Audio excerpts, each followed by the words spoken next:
and welcome to another Lewisburg Community TV video. This is episode 17 and welcome to Tertulia. A bookshop like no other.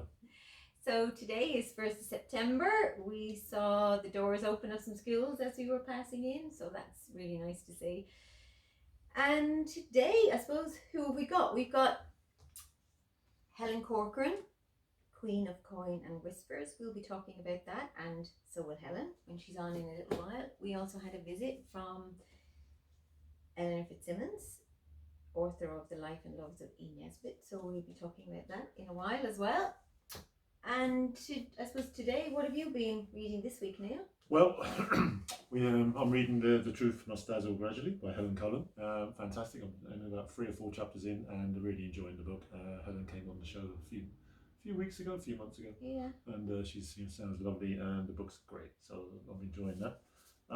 Just about to start this as well as my non-fiction book, Burying My Heart on Wounded Knee, an old classic which I read maybe 30 years ago, but just decided to read it again because it's a fantastic book. We have this available in the shop as well. Yeah, it's a very interesting book. Very, very interesting. Okay, so now we will go over to Helen. Helen Corcoran is the author of Queen of Coin and Whispers. I started reading this and it was recommended by Paper Lanterns in their volume 2. Paper Lanterns is run by Grace Kelly and some friends. Grace is from Westport and we've had her on the show a couple of weeks ago. This is one of the recommendations and we've sold lots of copies on that recommendation. So I've started reading it this week and it's fantastic for any age really. It is designed for young adults and Helen's going to tell us a bit about that. It's been highly acclaimed from many sources as well as Paper Lanterns. So we'll go over to Helen and she'll tell us some more about her inspiration for Queen of Coin and Whispers. Hello, I'm Helen Corcoran.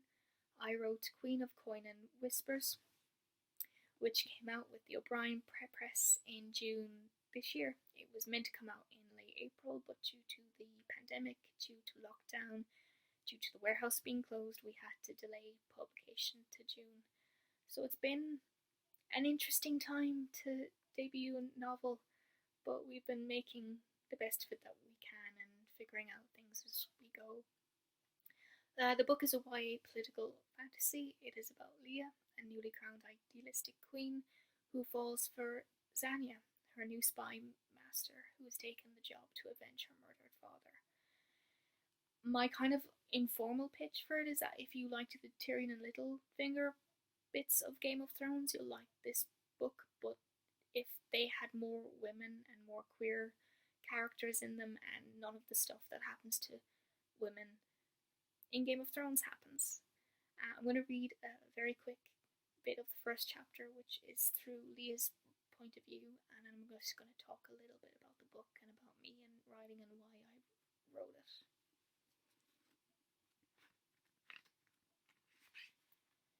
Chapter 1. Leah. The sheep were undeniably dead. As I examined what the wolves had left behind and tried not to panic, new footsteps stamped through the frozen grass. I rose, stiff with cold, as a servant hurried a rider towards me. The royal seagull was stitched onto his coat, but I focused on his sleeve. No purple armband for mourning. A rider would race here in late winter for only one reason. The king wasn't dead, but he was dying. Uncle had been clinging to life for months. The reports had varied: bleeding, vomiting, recovery, bleeding, vomiting. But still he had lived, complained, and made life unbearable for everyone. And now? My aunt had given me enough warning, at least. I'd worried that she wouldn't. Your Highness. The servant bowed and the rider sank to his knees, sweating, and held out a letter. I cracked the seal, tucked the smaller hidden note into my glove, and scanned the expected words. No longer eating, can't keep water down, preparations are underway. I'd waited years for this. I'd expected to feel delight, maybe even relief. My uncle was dying. The throne would finally be mine. Panic bristled in my throat again. I lowered the note. Father, please give me the courage to do this well. You've made a difficult journey, I told the rider. Please, take your time to regain your strength here. The pleasure is mine, your highness. The rider trembled, as if the shadow of my uncle's impending death had hounded him north. He'd probably expected to meet me in a drawing room, not in a field examining slaughtered sheep. They left me, and I staggered towards a tree and leaned against the trunk. The bark pressed against my coat, reassuringly familiar. The air scraped my nose and throat as I took deep, shaky breaths. I fished the second note out of my glove. Matthias had written 2 words in a version of our childhood code. No delays. No delays. Our phrase for when Uncle's death was imminent and I was to get down here now. Matthias hated that I went north every winter, when Uncle could no longer stand the sight of me. I was one of the few nobles who did. It's ridiculous, he'd fume. You're up there, freezing and alone, while the court gets drunk and eats too much. I'm with my people, I always replied. You're the heir. Your people are the entire country, not just your estate tenants. We'd argued before I'd left court in late summer. Matthias had suspected correctly that Uncle's health was beyond help, and I should stay, while I didn't want to resemble a princess hovering over the crown like a scavenger bird. The throne would be mine whether or not I stayed in Arcala. I broke into a run, swearing under my breath, and hurried back towards the manor.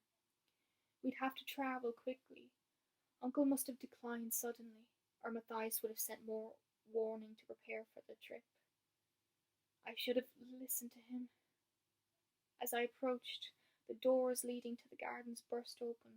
Mother rushed down the steps. Leah! The house staff were probably huddled at every window facing us. They'd all heard her in proper glee. I stopped, stayed silent. Everyone at the windows would slink away. Only the bravest would eavesdrop. The sun was still pale, the garden still bright with winter roses. Everything looked the same as when I'd woken up, but nothing would be the same after this. Leah, you will be queen. If only Mother's joy was entirely for me. She'd locked horns with Uncle long before marrying my father, their disagreements blooming into steady loathing. At least social propriety would get her into morning dress. Uncle's death would give her back a decade where fathers had threaded silver in her brown hair, deepened the wrinkles around her mouth. I slipped by her and up the steps. We need to discuss we leave for Arcala as soon as possible, I said. There is little to discuss until we see Uncle.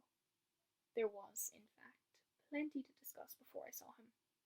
There was much to do and decide. But Uncle wasn't dead yet. He still deserved my respect, even if he'd done little to earn it, and I couldn't act otherwise if I wanted to win over his allies as queen. I was being unfair to Mother, to both of us. We'd dreamed of this moment for so long. I'd spent years frustrated by Uncle's inept rule, knowing I could do better, but powerless until I inherited. We were so close. But I could never publicly rejoice at his demise, and I wouldn't allow Mother to relish hers. She sputtered as I went through the doors. I strode down the hall, already imagining the court bowing and curtsying. A hard bud slowly unfurled inside me, releasing not just relief, but anticipation.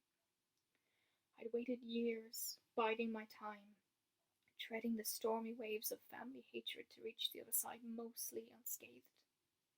Now I was queen, a wolf in my own right. I held the chess pieces. It was time to use them. So I've loved fantasy since I was a kid. I read the first Alana book by Tamora Pierce when I was 11 and that just blew my mind. I love magic, I love dragons, I love that the possibilities are endless in a fantasy novel. But a a lot of what I read was written by men, and it centered around male protagonists. And I wanted to write a book where women were the main characters, where a lot of the cast were women and they drove the plot and they each had their own agendas. They're not always nice people, but they're complicated people. They can be allies, they can be enemies, they can double cross each other. And that's not a good or a bad thing, even though you have people that you will obviously root for more than others. I also wanted to write a book which centered around queer characters and their romance, because I realised it wasn't straight when I was a teenager, but yet again a lot of the books I read were about straight characters and straight romances, and any queer characters that were in those books as secondary characters tended to either be miserable or die, and after a while you kind of start to absorb this unconscious belief that people like you don't get to have happy endings, that you don't get to be the main characters in stories, and that you don't get to drive plots. So I wanted to write this book for teenage me, who would have really liked to have read it, and I think it would have made things a lot easier for her, but also for other queer fantasy readers who don't get to see themselves as much as they want to in stories like these. So I hope people enjoy the book. Thank you for supporting it, and thank you to all the booksellers who got behind it. I was a bookseller myself for 12 years, so it means a lot, and I know how important bookshops are, especially not just this year, but in general, for supporting books and for supporting authors and for supporting readers as well. And thank you very much for inviting me on to this, and I hope you're all keeping safe and well. Thanks, Helen. That was fantastic. Really enjoyed it. Well, I really enjoyed the book. Yeah, Good. it is really good. So we had some other authors came in this week. Yes. Well, actually, yesterday we had Hilary Fanning came in. The Weight of Love. She was talking to us about her book, and hopefully we'll have her on the show sometime soon. Yeah, it's her debut novel. It came out in March, around the time of the lockdown. In fact, we had lots of requests for the book, and it was kind of hard to get it at the beginning. But yeah, we sold lots of those copies, and it's just about to come out in a smaller version. So in a sense, there'll be a relaunch of it. So that will be available in the shop. And we also had Kevin Martin, who's the Irish Whales, a book about Irish athletes in America. He's a local author from Westport. Kevin is a good friend of ours now. And the book's quite amazing. There's a lot of research gone into this, and this is going to be a big seller. It's got a long life, this one. And it tells the story of the first Olympians. Who were Irish, first Irish Olympians. In America. York. Fantastic. And yeah, so we'll have Kevin as well on the show at some stage. So what do you? Well, I am reading Queen of Coin and Whispers. I started that, and I've just been finishing off in a few other fictions, which was great. But this book came in. I suppose I bought this book because it's the sort of book I like to read. It's called Aristotle's Way, and as you've seen from other videos, I am fascinated by philosophy, and this is a book that really anyone can access. It's 10 ways ancient wisdom can change your life, and I've started reading it. It's so easy to read. It really just opens up Aristotle and his thinking. And what's quite amazing is he was born, I think, in 382 BC, and the stuff that he talks about, or his theories and his logic, is so relevant for today. And this book particularly talks about happiness and what is happiness and how do we become happy. And there's other topics in it too, like self-knowledge, communication, and his teachings were just amazing, and they were well before his time. So this book is by Edith Hall. She's written a few other books, and yeah, it's lovely. So I've started that, and that's available in the shop as well. So we will go over lastly, I think, to Eleanor Fitzsimons, who came into the shop during the summer. She's written The Life and Loves of E. Nesbitt, and she's also written Wilde's Women, about Oscar Wilde. And it was just lovely to meet her. Someone, who's casual and comes into the shop, and you can have that conversation where they talk about what makes them write and why they choose what they choose to write about. So over to Eleanor. Hi Eleanor, welcome Brie. to Sport with Tertulia. I'm delighted to be Yes, here. and Eleanor was on our Tertulia TV, I don't know, episode 3 or 4, talking about your latest book, Nesbitt. So maybe tell us a little bit about why you chose Nesbitt to write about. Good question. She was my favourite author when I was a child, but that's not necessarily the reason that I chose her. So I had very happy childhood memories of reading all the books, Five Children in Age and all of those. And then the first book I wrote, my first book was about Oscar Wilde and the women in his life. And while I was writing and literally researching, I think every woman practically he ever met, this familiar name popped up, and it was Nesbitt. But she popped up in an entirely different guise. She was this young, struggling poet who had written to him for some advice because he was very well regarded and he was editing a magazine at the time, a magazine called The Woman's World, and he published a lot of young, quite kind of avant-garde women. So she approached him and she wrote and she asked him for some advice on her poetry, and she sent him a copy of her first collection. Wow. And this really kind of piqued my interest because I thought, I didn't know she wrote poetry. I always thought of her as this children's author. So I explored her life a little bit more, and as it happened I had been commissioned, I was under contract to write 2 books for my publisher, for Duckworth. And when it came to a second one, I said, well, I'd love to do her life. Now, you might sometimes come across an author saying, you think, oh, I'd love to write about her because I love her books. But you might discover that all they ever did was sit at a desk all day long and just write. Yes, but not interesting at all. Exactly, yeah. And that has happened to her. I've looked at women and thought, yeah, maybe, but no, they might have quite a dull life. But she had the most incredibly interesting life, the most incredibly sort of avant-garde, crazy, political, cultural life that you could imagine. So she was perfect subject. Aww. So yes, we just had one signed to us, so we will be reading that one. And you won a prize, haven't you, for this? Yes, I have. Yes. Yeah, I won the Rubery Prize for Non-Fiction. It's an international literary prize. So yeah, delighted with that. Absolutely delighted. And I was shortlisted as well for the Jockey Emerging Writer prize as well. So yeah, it's wonderful to win prizes. It's great to get that kind of recognition, I must say. Oh, Very thank grateful you, to the people who Eleanor. run them. You're very welcome. And thanks for coming into Delighted. Tertulia. I have to have a proper prize now. Yeah. Can't go away empty-handed. Thank you. Thanks, Eleanor. That's about it, really. Brie? Yeah, and thanks to Helen, and come and read something about Aristotle if you'd like. And next week we have Deborah Barnes. We have Deborah Barnes talking about young survivors. Again, it's a book's had a lot of acclaim so far. It's about young survivors from concentration camps in Germany. So yeah, we'll be talking to Deborah next week. So thank you, and talk to you soon. Goodbye.